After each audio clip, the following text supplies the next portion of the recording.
Quem não é de alguma forma obcecado pela beleza? Seja na tentativa de incorporar a beleza ou de conquistar a beleza. Eu, como mulher, já me ocupei longamente dessa busca. Talvez tentando alcançar minha própria expressão de feminilidade ou até através da arte, o que gostei muito de pintar. Desde a infância eu sempre desenhei mulheres oníricas que, curiosamente, acabavam com um rosto levemente parecido com o meu. Muitas pessoas falavam isso. Talvez fosse uma projeção do meu eu idealizado sobre as telas ou sobre o papel onde eu desenhava, mas sempre gostei muito de pintar em tela também. Mas o que sempre me fascinou foi essa perseguição incansável da perfeição nessas figuras que eu pintava ou desenhava. E uma expressão dessa beleza foram as pinturas do John William Waterhouse, por exemplo. Quando eu via essas mulheres, eu queria de algum modo ser como elas, ou expressá-las, alcançá-las através da pintura. Então essa mesma busca se manifestou nas minhas próprias imagens. Então, tirar fotos incessantemente, sempre almejando capturar uma beleza etérea, algo além do ordinário. Só que assim, a frustração sempre surgiu, porque eu sempre tive que encarar as inevitáveis imperfeições da minha aparência. O meu ideal de beleza nunca esteve atrelado a tendências passageiras, ou sensualidade exacerbada, como a gente vê por aí, né? Uma sexualização muito forte nas fotos, nas imagens. Eu sempre gostei mais de uma estética mais mística, como se fosse o reflexo de algo intangível. Mas nas fotos isso sempre foi um pouco difícil de alcançar, então eu meio que desisti. Os efeitos do tempo são visíveis para mim, mas eu já não sou mais tão obcecada na minha aparência, então eu muitas vezes me olho no espelho e eu vejo algo para além. Eu não vejo mais tanto as imperfeições. Por exemplo, eu já não uso mais maquiagem como eu usava antes. Não que eu não goste ainda, eu gosto sim. Mas bem menos, sabe? Eu aprendi a aceitar, a gostar e a lidar com essas imperfeições como marcas da minha personalidade também. E então a beleza ela foi transcendendo essa aparência. E esse relaxamento me trouxe um tipo de conforto no meu dia a dia que eu não abro mão. E pra mim, eu me sinto linda no meu conforto. É engraçado. Mas antes de seguir com essa narrativa, pessoal, eu queria muito trazer a etimologia da palavra beleza. Essa palavra tem origem no latim, bellus, que significa belo, agradável, encantador. Mas também deriva de bonus, que significa bom. Então isso sugere que, para os romanos, a beleza estava intrinsecamente ligada à bondade. Essa evolução linguística revela que a noção de beleza, historicamente, transcendeu a mera estética, carregando consigo conotações morais e espirituais. Platão, por exemplo, associava a beleza ao mundo das ideias, ao divino, um conceito que se reflete em diversas tradições filosóficas e religiosas.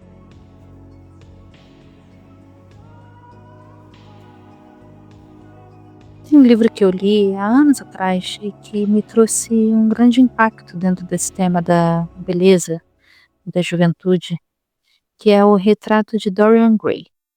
Dorian é um jovem de beleza extraordinária e ele acaba se tornando meio que um muso de um pintor muito talentoso.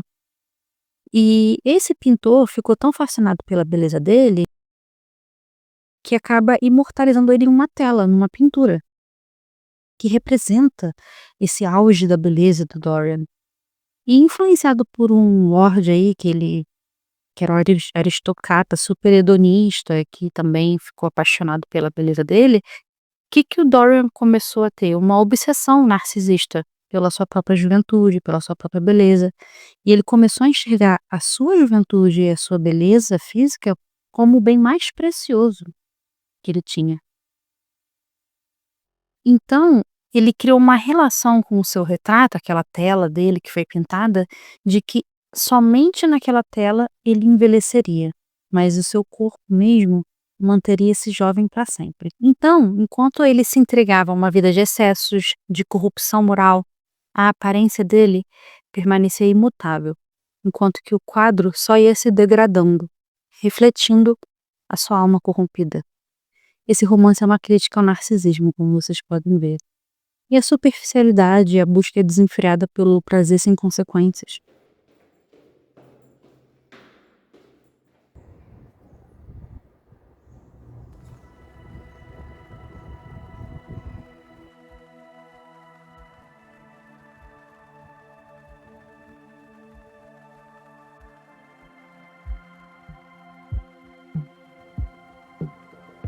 E o que me fascinava nessa história era a dualidade entre aparência e essência, juventude e degradação.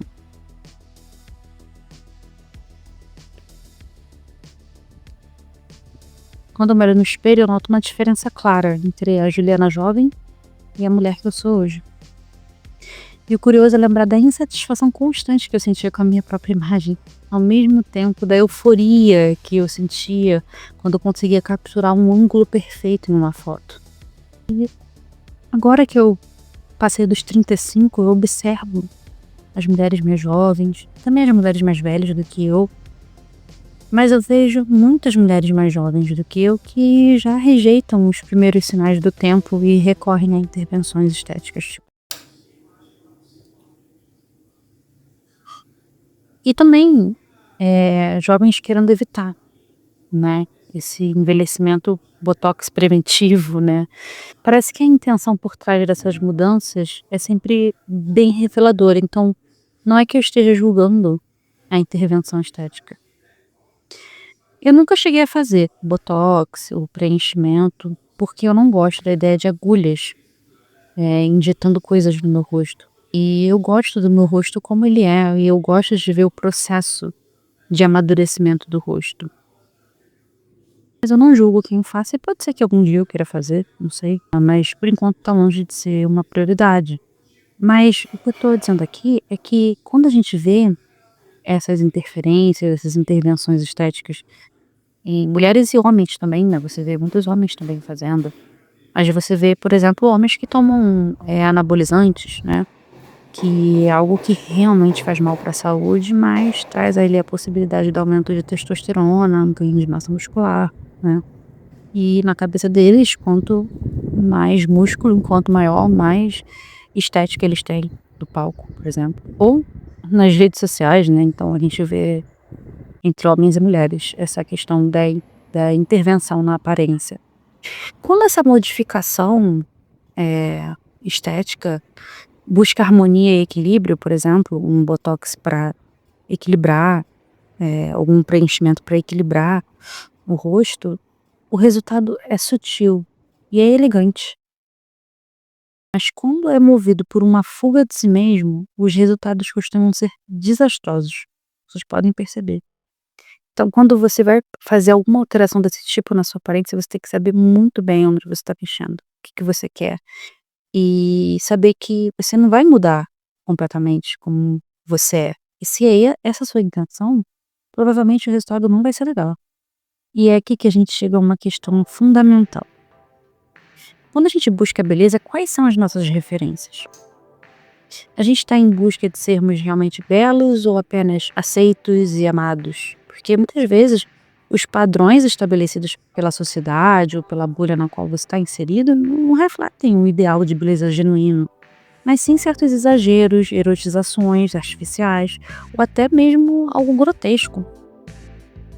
Eu me lembro que quando eu era bem jovenzinha, eu via a preocupação com a estética como algo bem fútil.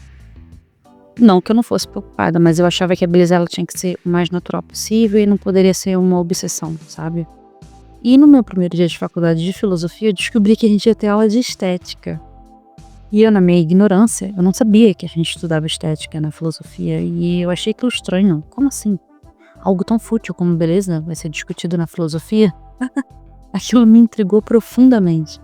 Mas quando eu assisti a primeira aula, eu comecei a entender a importância do belo, não apenas na filosofia, mas na própria existência humana.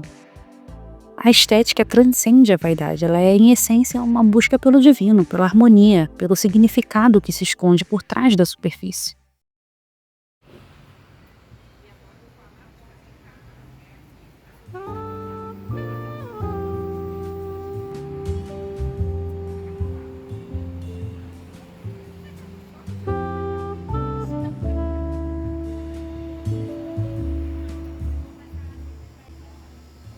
Por exemplo, na Grécia Antiga, a estética foi considerada não apenas uma questão visual, mas também ética e filosófica. Para Platão, por exemplo, a beleza não era meramente uma questão superficial, ela estava intrinsecamente ligada ao bem e à verdade.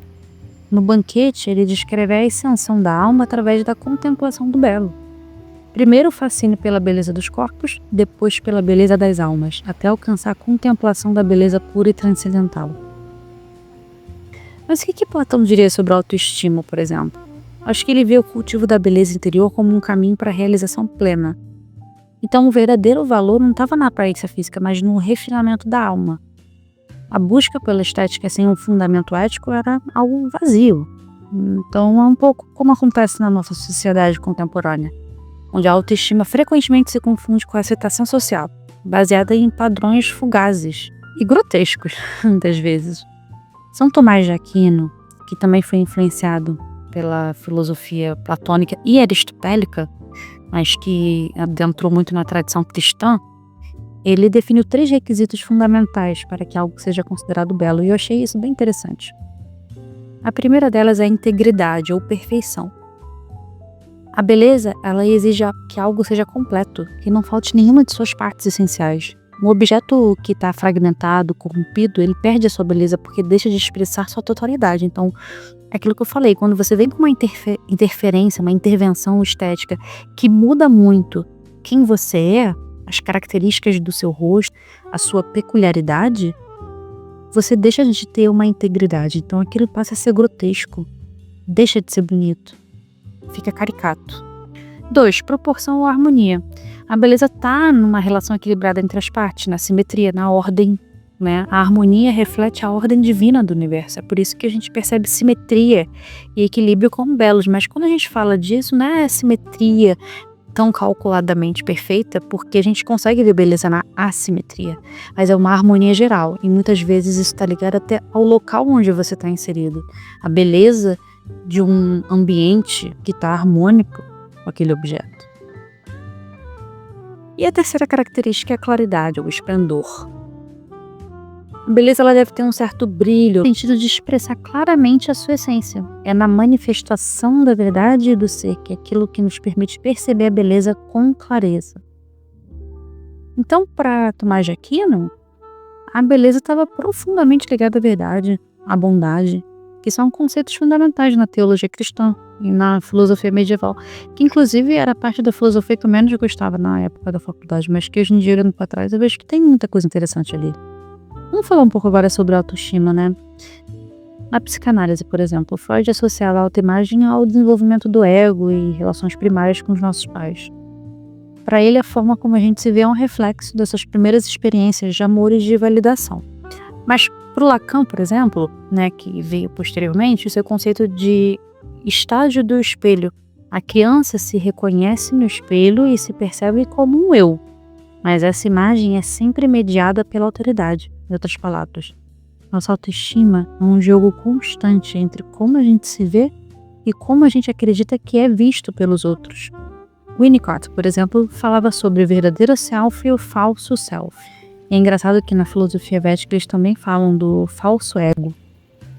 Então, o que seria o verdadeiro self para Winnicott? O primeiro, ele representa a nossa autenticidade, enquanto que o segundo é uma máscara social, construída para agradar os outros e para garantir a nossa aceitação social. O problema é que quando a gente se afasta demais do nosso verdadeiro self, a gente sofre. Esse sofrimento pode ser visto na cultura digital, por exemplo, onde a busca pela perfeição estética muitas vezes sacrifica a autenticidade e aprofunda esses sentimentos de inadequação, ao invés de melhorar ou resolver, né? O Jung, ele traz uma perspectiva ainda mais profunda, porque ele afirma que a autoestima está ligada ao processo de individuação, o desenvolvimento da personalidade como um todo, né? Para ele, integrar as nossas sombras, aceitar a complexidade de quem nós somos é essencial para um sentimento real do nosso próprio valor. Então, Jung, ele via a beleza não como um fim em si, mas como um reflexo da harmonia interior. O que a gente nega acaba nos submetendo, e o que a gente aceita acaba nos transformando.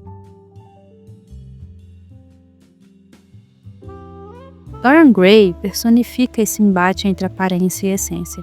Hoje a gente vive num mundo que valoriza o retrato e ignora a alma. perfis impecáveis nas redes sociais, filtros que remodelam rostos, a busca incessante por validação externa, tudo isso ecoa essa maldição do Dorian Gray. E a pergunta que fica é: quantas pessoas estão secretamente apodrecendo por dentro enquanto suas imagens brilham diante dos olhos do mundo?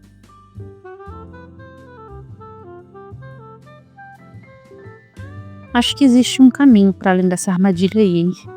Acho que o entendimento de que a beleza verdadeira não está apenas no que a gente vê, mas no que a gente é.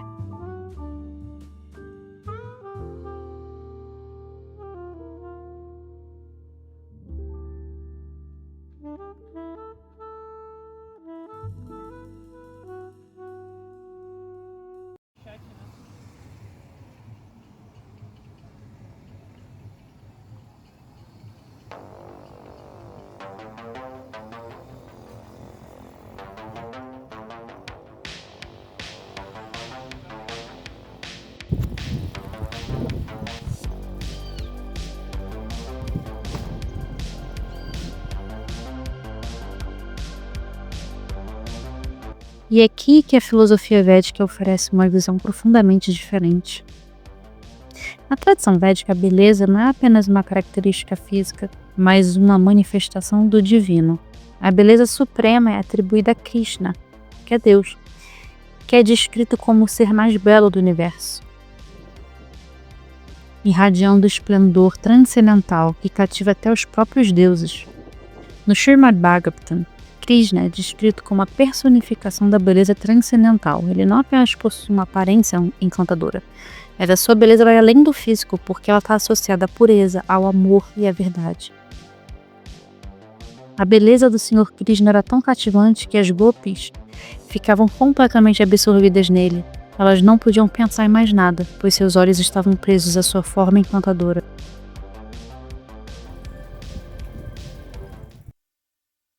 Então a beleza de Krishna não está sujeita ao tempo, ao envelhecimento ou às imperfeições do mundo material. Ele é descrito como aquele que está eternamente na juventude.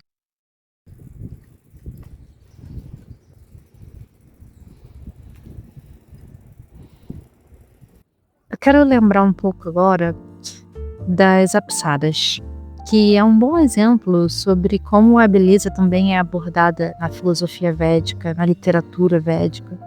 As apsaras são ninfas celestiais, que são extremamente belas. Elas habitam planetas superiores, então elas são semideusas.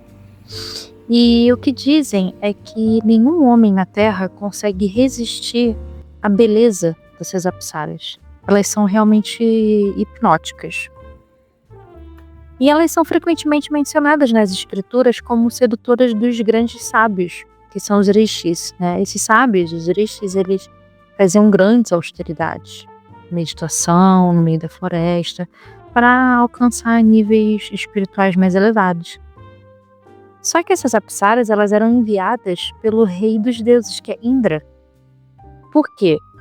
Indra se sentia ameaçado por esses rishis, pela austeridade desses rishis, e como uma invejinha, né, que ele tinha ali desses rishis, ele enviava essas apsaras para testar a austeridade desses rishis.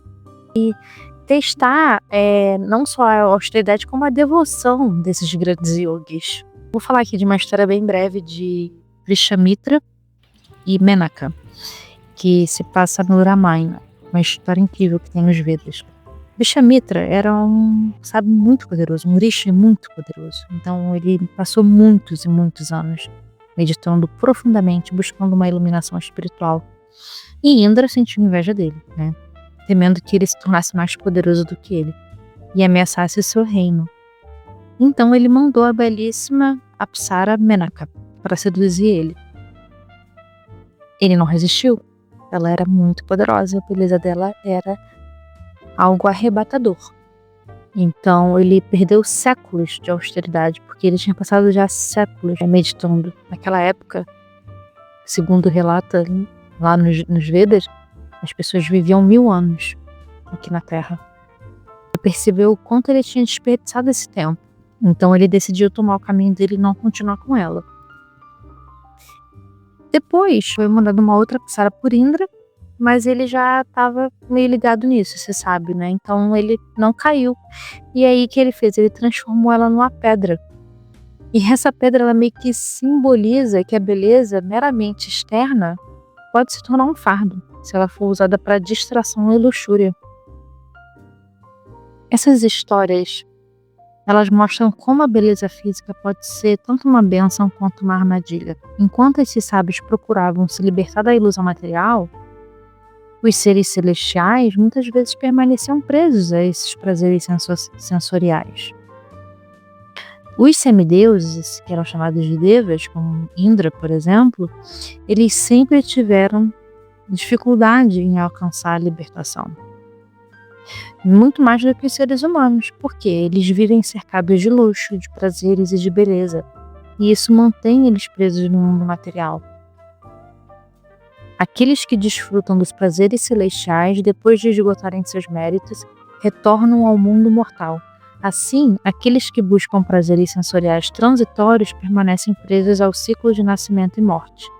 Isso significa que, apesar de eles terem uma existência prazerosa, os devas são escravos do karma, enquanto que os humanos, por viverem no equilíbrio entre sofrimento e prazer, têm mais incentivo para buscar o desapego e o conhecimento espiritual.